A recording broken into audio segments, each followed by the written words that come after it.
Caríssimos irmãos e irmãs, estamos celebrando o 29º domingo do tempo comum, e a liturgia de hoje nos apresenta um modelo errado de oração, isto é, como não devemos rezar. Os apóstolos aqui, Tiago e João, são um exemplo neste momento. Depois eles vão se santificar e nos darão um exemplo adequado, mas neste momento eles nos dão um exemplo inadequado de uma oração, nos dão um exemplo de uma oração que não é cristã. Muito bem, vamos então aqui nos contextualizar. Nós estamos num discurso de Nosso Senhor que ele é posterior, é um posterior imediato. Isto é, Jesus Cristo diz isso, isto acontece imediatamente após o terceiro discurso da paixão. Estamos aqui no capítulo 10, no versículo 35 de São Marcos. Se vocês forem pegarem o Evangelho de São Marcos, no capítulo 8, no versículo 31, Marcos, capítulo 8, versículo 31, Jesus fala pela primeira vez da paixão, que ele vai ser perseguido, maltratado, que ele vai morrer, mas ao terceiro dia ressuscitará. No capítulo 9, no versículo 30, Jesus falará isso pela segunda vez. E no capítulo 10, no versículo 31, Jesus fala isso pela terceira vez. Isto é, Jesus diz que ele vai sofrer muito, que ele será perseguido, maltratado, vai morrer e ao terceiro dia ressuscitar. Depois de Jesus ter falado isso por 3 vezes, vem então este acontecimento. Os apóstolos Tiago e João se colocam diante de Jesus e dizem: mestre, nós queremos que faça por nós o que vamos pedir. E o que é que eles vão pedir? Ora, imagine, Jesus, o mestre por antonomasia, o mestre, aquele do qual todos os outros devem aprender. Pois bem, Jesus, o Filho de Deus, aquele que ensina com toda sabedoria e adequação, depois que ele ensina 3 vezes, nós esperamos o quê? Agora eles aprenderam. Mas, meus santos, diz a palavra que os apóstolos vão, Tiago e João, e eles pedem honra, eles pedem para que um se sente à esquerda e outro à direita de Jesus. Percebe aqui, meus santos, como o coração dos apóstolos está distante de nosso Senhor. Na carta de São Paulo aos Filipenses, no capítulo 2, no versículo 5, nós podemos ler: tende em vós os mesmos sentimentos de Cristo Jesus. Meus irmãos, nós vemos que os sentimentos que os apóstolos têm no coração são bem diferentes dos sentimentos de Jesus. Enquanto Jesus está falando que ele vai, porque esta é a vontade do Pai, ele será perseguido, maltratado, que ele vai morrer e no terceiro dia ressuscitar, os apóstolos estão procurando uma vida fácil, uma vida indolor, uma vida de satisfação dos seus desejos e das suas vontades. Percebe aqui, meus santos, que infelizmente, às vezes, os nossos corações não são tão diferentes do coração destes apóstolos. Isto é, nós ainda nos escandalizamos com a cruz. Nós não queremos saber de um Deus crucificado. Nós não queremos seguir a vontade de Deus, quando Ele diz: quem quiser me seguir, renuncie a si mesmo, tome a sua cruz e me siga. Meus irmãos, este é o caminho para todos os cristãos, para todos nós. E nós precisamos pedir a Deus que Ele converta o nosso coração. Nós precisamos pedir a Deus que Ele mude o nosso coração, para que nós aprendamos com alegria a querer e a fazer a vontade de Deus. Para que nós queiramos com alegria a vontade de Deus, porque por fé, não pelos sentimentos, por fé nós sabemos que a vontade de Deus é sempre a melhor, mesmo que se nos apresente não muito agradável. Se você puder, repita no seu coração: a vontade de Deus é sempre a melhor, mesmo que me pareça má, mesmo que me pareça dolorosa, e às vezes será dolorosa, mesmo que não me pareça agradável, mas Deus quer sempre o melhor para mim. Pois bem, então Jesus, depois de 3 vezes falar a respeito da cruz, daquilo que lhe esperava e consequentemente esperaria aos apóstolos, nós vemos que o coração de Tiago e João não estava em sintonia. E isso é tão verdade que eles querem se sentar um à direita e outro à esquerda de nosso Senhor. E diz aqui o versículo 41, Marcos capítulo 10, versículo 41: quando os outros discípulos ouviram isso, ficaram indignados com Tiago e João. Mas por que eles ficaram indignados? Porque Tiago e João estavam pedindo algo inadequado? Porque Tiago e João estavam pedindo algo diametralmente oposto àquilo que Jesus Cristo tinha ensinado? Não, eles ficaram indignados porque Tiago e João estavam pedindo aquilo que eles queriam pedir, aquilo que eles queriam para ele, porque eles queriam se sentar à direita e à esquerda de nosso Senhor. Eles queriam seguir Jesus, tendo glória, tendo alegria, tendo prazeres neste mundo. Meus santos, às vezes isso acontece conosco. O nosso cristianismo se torna um cristianismo averso, contrário, inimigo da cruz. Vamos à igreja, rezamos, buscamos Jesus porque queremos a vitória. Vamos à igreja, nós rezamos, buscamos Jesus porque queremos prosperidade. Vamos à igreja, fazemos orações, procuramos Jesus porque queremos a cura, a resolução dos nossos problemas. Percebe que isso se torna uma religião interesseira, que você busca Jesus, você até reza, você pratica a sua religião, mas sempre com interesses imanentes, com interesses materialistas. É cura, é vitória, prosperidade, mas você não busca Jesus para se conformar a Ele.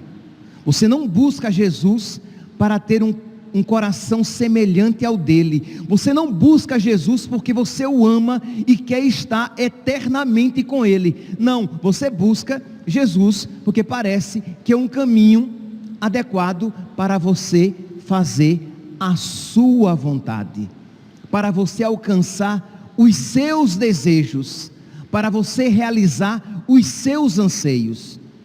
Meus santos, quando eu digo isso, embora eu esteja do alto de um púlpito, eu digo isso reconhecendo que o meu coração também é assim, e eu também preciso me converter. A cada dia eu preciso pedir a Jesus: Senhor, ensina-me a amar os teus caminhos, Ensina-me a amar a tua vontade. Eu creio, Senhor, que a tua vontade é sempre a melhor. É claro, meus santos, que a cruz sempre nos põe medo, e quanto menor for a sua fé, maior será o seu medo, e quanto menor for a sua fé, maior será a sua repulsa. Mas vamos apresentar aqui de outra maneira: quanto maior for a sua fé, menor será o seu medo da cruz. Quanto mais crescer a sua fé e a sua amizade com nosso Senhor, você vai chegar ao ponto de chamar a cruz de doce. Você será capaz de, na vida, realizar aquilo que nós fazemos na liturgia da Sexta-feira Santa. Você beijará a cruz, porque não obstante os seus sentimentos possam dizer o contrário, você diz: a cruz de Deus é boa, a vontade crucificada de Deus é boa, mesmo que desagrade aos meus sentimentos, porque nós cremos em Deus e sabemos que Ele nos ama, porque nós cremos em Deus e sabemos que Ele sempre quer o melhor para nós. Então percebe, se nós não crescermos nessa intimidade com nosso Senhor, nesta amizade com nosso Senhor, nós sempre iremos rejeitar a sua vontade quando for diferente da nossa, quando for contrária à nossa.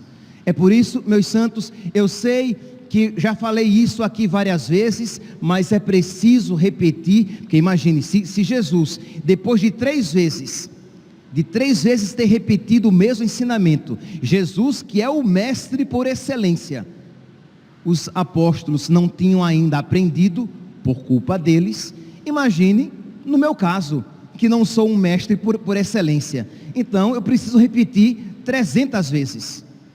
Pois bem, nós precisamos ter vida de oração, para que nós tenhamos connaturalidade com a vontade de Deus, para que nós possamos ter comunhão com a vontade de Deus, para que o ensinamento exterior do Evangelho, ele encontre acolhida na verdade interior que você ama, para que não seja apenas o mestre exterior pregando, mas que haja um mestre interior no coração de cada um, confirmando esta verdade pregada, de modo que você a ouve, você diz: nossa, é uma verdade exigente, mas é a verdade, e eu a quero, Senhor, eu quero fazer a tua vontade. Nós cantamos no início da missa, entramos ouvindo o cântico: eu te seguirei, seguir-te-ei, Senhor.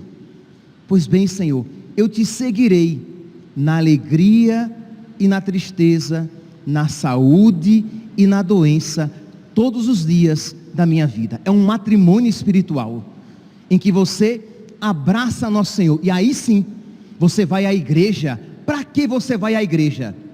Para alcançar cura? Para que você vai à igreja? Para ter vitória? Para que você vai à igreja? Para alcançar prosperidade? Não. Você vai à igreja porque você quer conhecer a vontade de Deus para fazê-la e fazer comunhão com Jesus na Eucaristia. Você entra na fila da comunhão porque você quer ter um coração semelhante ao dele, amar o que ele ama, querer o que ele quer, viver como ele viveu. Tende em vós os mesmos sentimentos de Cristo Jesus. Filipenses capítulo 2, versículo 5. Enquanto neste mundo estivermos, isto será sempre uma meta para nós. O nosso coração que precisa se configurar a cada dia, se configurar a cada dia à vontade de nosso Senhor. E é por isso então que nós rezamos a cada dia. Nós vamos à igreja pelo menos aos domingos, recebemos os sacramentos frequentemente e rezamos todos os dias. Para quê? Para nos configurar a Jesus. Isso que nós ouvimos no Evangelho de hoje, de Tiago e João, e os outros apóstolos também que queriam isso, que apresentam o que eles querem. Imagina, vejam aqui, ouçam novamente como foi feia a oração dos apóstolos. Não apenas feia pelo conteúdo, mas também pela forma. Não apenas por aquilo que eles pediram, mas pela maneira como eles pediram. Olha como eles chegaram: mestre, queremos que faças por nós o que vamos pedir. Olha que maneira bonita de se rezar. Mestre, queremos que faça por nós o que vamos pedir. Meus santos, São Tomás de Aquino diz que existem 4 critérios para que uma oração seja infalível. Olha aí, católico gosta às vezes, de oração infalível. Pois bem, 4 critérios de uma oração infalível. Você quer que você reze no poder? Você quer rezar e ter certeza de que a sua oração será atendida? Pois bem, São Tomás de Aquino, ele dá 4 critérios. Primeiro, a sua oração precisa ser humilde. Você se apresenta diante de Deus, sabendo que o que você vai pedir, você não merece. Você receberá da misericórdia de Deus. Você receberá porque Deus é bom, porque Deus o ama, porque misericórdia e piedade é o Senhor. Ele é amor, é paciência e compaixão. O Senhor é muito bom para com todos, sua ternura abraça toda a criatura. Pois bem, então eu me coloco sabendo que eu não mereço, mas tudo espero receber da misericórdia de Deus. Então, primeira característica da oração, humildade. Segunda característica da oração, perseverança. Eu não posso apresentar o meu pedido hoje e já querer que agora, hoje, eu seja atendido. Batei e vos será aberto, pedi e vos será dado. Então nós, cientes de que não merecemos, mas confiando na misericórdia de Deus e perseverantemente, hoje, amanhã e depois, vamos apresentando a Deus o nosso pedido, para quem sabe um dia aprendamos a querer de verdade o que estamos pedindo, se estivermos pedindo a coisa certa. Que às vezes pedimos, mas pedimos com a boca: Senhor, eu quero ser santo. Quer mesmo? Quer mesmo ser santo? Senhor, liberta-me daquele pecado. Quer mesmo ser liberto daquele pecado? Senhor, eu quero progredir na oração. Mas como se você na primeira dificuldade na vida de oração já abandona a oração? Como assim você quer progredir na oração? Imagine um rapaz que quer ser atleta, mas ele não tem disciplina, ele não tem foco, ele não tem perseverança, ele não tem determinada determinação. Ele não será um atleta. Que como é que ele quer ser atleta se ele não está disposto a perseverar nos treinos, a perseverar numa alimentação adequada, a perseverar numa vida adequada a um atleta? Então tem que ter perseverança. Eu quero perseverar na oração, eu quero crescer na oração. Precisa então ter perseverança. Então, primeiro, humildade. Segundo, perseverança. Terceiro, confiança que Deus vai me atender, que Deus misericordiosamente vai me atender. Então, se amanhã eu tenho que pedir novamente, eu peço não duvidando do seu amor, mas confiando na sua bondade, na sua misericórdia. Então, com humildade, perseverança e confiança, eu vou suplicando. Mas tem o quarto critério, sem o qual nenhuma das 3 condições seriam válidas. Eu tenho que pedir aquilo que concorre para a minha salvação. Se eu pedir algo que concorra para a minha salvação, com humildade, com perseverança e com confiança, não tenhamos dúvidas de que Deus nos atenderá. Se você pedir: Senhor, eu queria tanto alcançar aquele emprego, conseguir aquele emprego, pode ser que aquele emprego não concorra para a sua salvação eterna. Se você pedir, Senhor, concede-me a graça de ser curado, mas pode ser, meu santinho, de que a sua conversão e o seu caminho para o céu passe por aquela doença, e a finalidade primeira de Deus é nos levar para o céu, é nos alcançar a salvação. Mas se você pede, Senhor, livra-me daquele pecado, Senhor, concede-me a graça de me libertar daquele vício, Senhor, ajuda-me, eu quero amar e amar de verdade.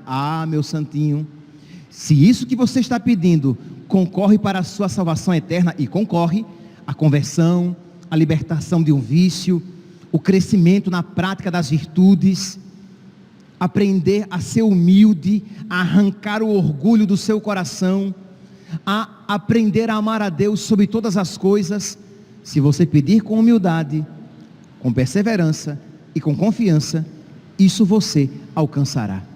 Mas o que os apóstolos aqui pediram, na pessoa de Tiago e João, não concorria para a sua salvação, para a salvação deles, mas para a vaidade. Eles queriam se sentar um à direita e outro à esquerda. Então eles pediram de uma maneira má e pediram aquilo que era inadequado. E os outros apóstolos ficaram enciumados e enraivecidos com isso. Pois bem, então aqui, meus santos, desde o início, então, nós estamos vendo como nós não devemos rezar, e agora nós vimos como deve ser a nossa oração. E aí vem o ponto, mas padre, o que é que eu devo buscar na oração? Meu santo, nós devemos buscar na oração, eu já falei isso, vou apenas expressar de uma maneira bem clara.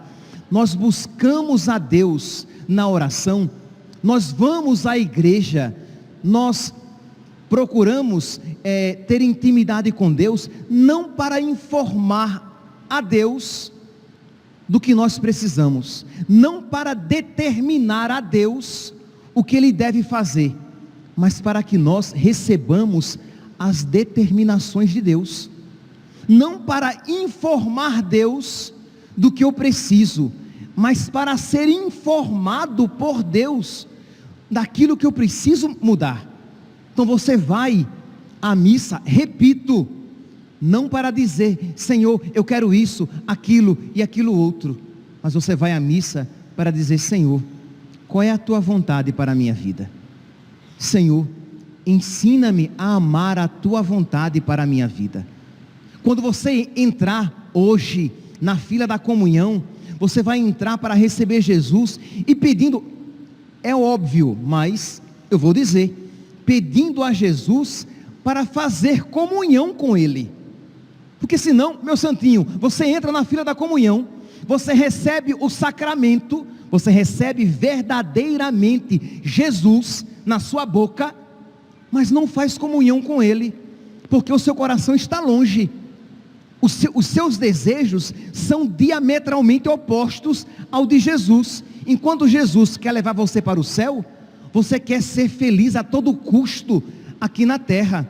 Enquanto Jesus quer ensinar você a amar a vontade de Deus em primeiro lugar, você quer realizar os seus desejos de qualquer maneira. Então percebe que você não pode fazer comunhão com aquele que na sua vida terrena procurou sempre fazer a vontade do Pai. Lembre-se, você vai fazer comunhão quando você entra na fila da Eucaristia, você vai fazer comunhão com Jesus. Então você vai ter, o objetivo é esse, ter um coração semelhante ao de Jesus. Como diz São Paulo na carta aos Filipenses, capítulo 2, versículo 5, você vai procurar, recebendo o sacramento, você terá a oportunidade de ter os mesmos sentimentos de Cristo Jesus. Mas quais são os sentimentos de Cristo Jesus? No catecismo, vocês podem pegar depois em casa, hoje é domingo, é um dia adequado para você também estudar a fé. No catecismo, no número 2822, na parte do seja feita a vossa vontade, assim na terra como no céu, que está explicando o Pai Nosso, mas a partir do número 2822, 28:22, vocês encontram a explicação desta parte do Pai Nosso, que muitas vezes nós rezamos desatentamente.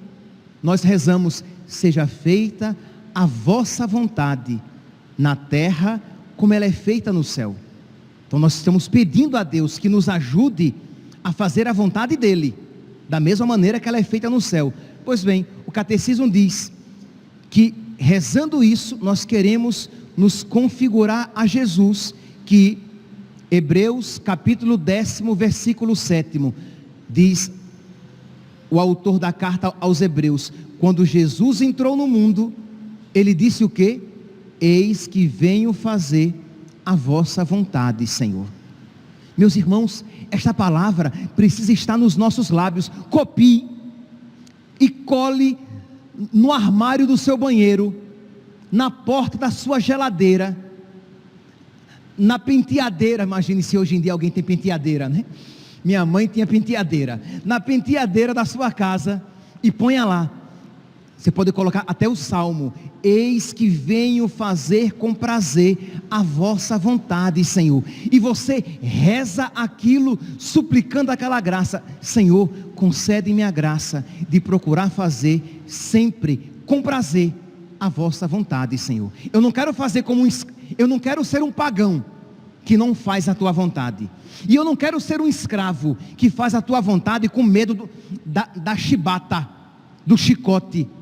Eu quero fazer com amor, eu quero fazer com devoção, eu quero fazer com prazer a vossa vontade, Senhor. E você reza isso hoje, amanhã e depois. E aí, quando você estiver já com os dentes caindo de tão velho e tão velha, quem sabe você terá aprendido a fazer com prazer a vontade de Deus na sua vida. Meus santos, eu sei que eu estou dizendo o óbvio, mas nós somos ruins. Nós somos pecadores. Existe um homem velho dentro de nós que precisa morrer a cada dia. E sabe qual é o alimento do homem velho? A própria vontade. E sabe qual é o alimento do homem novo, de fazer o homem novo crescer? A vontade de Deus.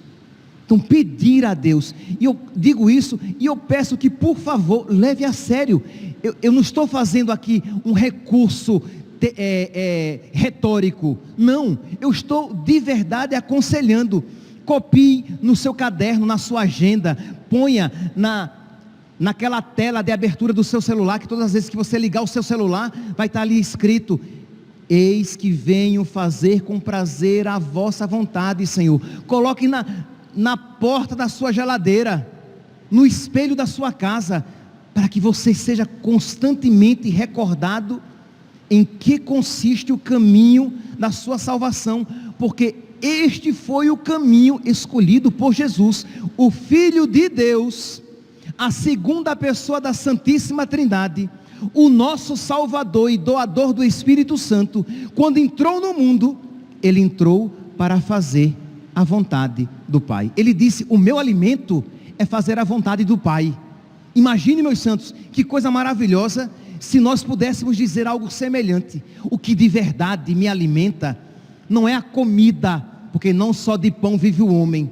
O que de verdade me alimenta, o que me dá gás, o que me dá ânimo, o combustível da minha vida, não são as minhas vontades, os meus objetivos, os meus desejos. O combustível da minha vida, o combustível da minha alma é fazer a vontade de Deus, é procurar a glória de Cristo. Imagine, meus santos: ah, padre, mas isso é difícil. Meu santinho, isso não é natural. É verdade, isso não é natural, é sobrenatural. Então você vai alcançar na oração. Jesus, transforma o meu coração para que eu em tudo procure a tua glória. Jesus, transforma o meu coração para que eu em tudo procure a tua vontade. Jesus, por misericórdia, transforma o meu coração para que o meu coração seja semelhante ao vosso. E aí, quando você rezar, isto você suplica. Quando você for à missa, isto você suplica. Quando você ouvir a palavra de Deus, isto você suplica. E quando você recebe Jesus na Eucaristia, isto você suplica. E esta oração, feita com humildade, perseverança, confiança e que concorre para a sua salvação, no momento adequado será atendida. Então, meus santinhos, nós precisamos pedir a Deus esta graça, senão nós iremos muitas vezes ouvir a vontade de Deus, mas estaremos tão distantes dela como estavam os apóstolos distantes de nosso Senhor. Nós iremos entrar na igreja e ver a imagem de Cristo crucificado, mas a cruz será sempre uma realidade estranha a nós. Então precisamos pedir a Deus que nos conceda a amizade com Ele crucificado. Mas continua o catecismo, e aí ele vai dar várias passagens da Sagrada Escritura, mostrando Jesus que procura não fazer a própria vontade, mas a vontade de Deus. Diz aqui Jesus em João, olha aqui que bonito, João capítulo 8, versículo 29, o nosso mestre e Senhor diz: eu sempre faço o que lhe agrada, referindo-se a Deus. Eu sempre faço o que agrada a Deus.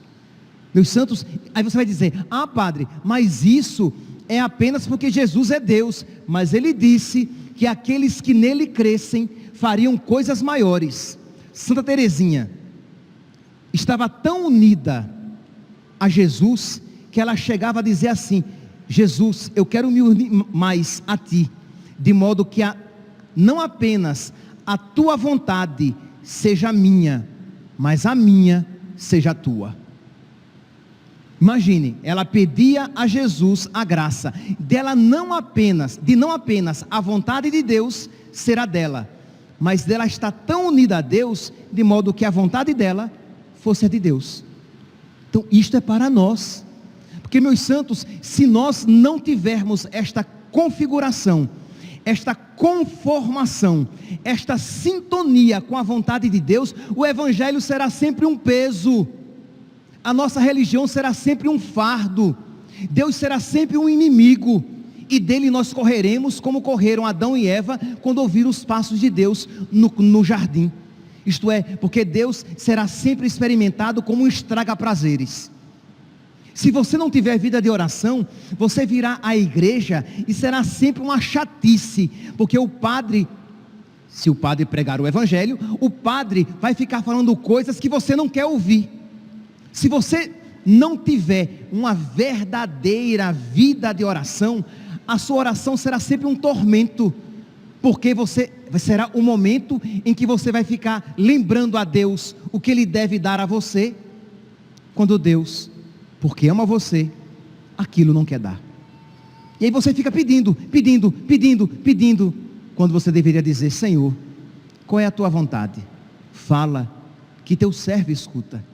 Fala, que a tua serva escuta.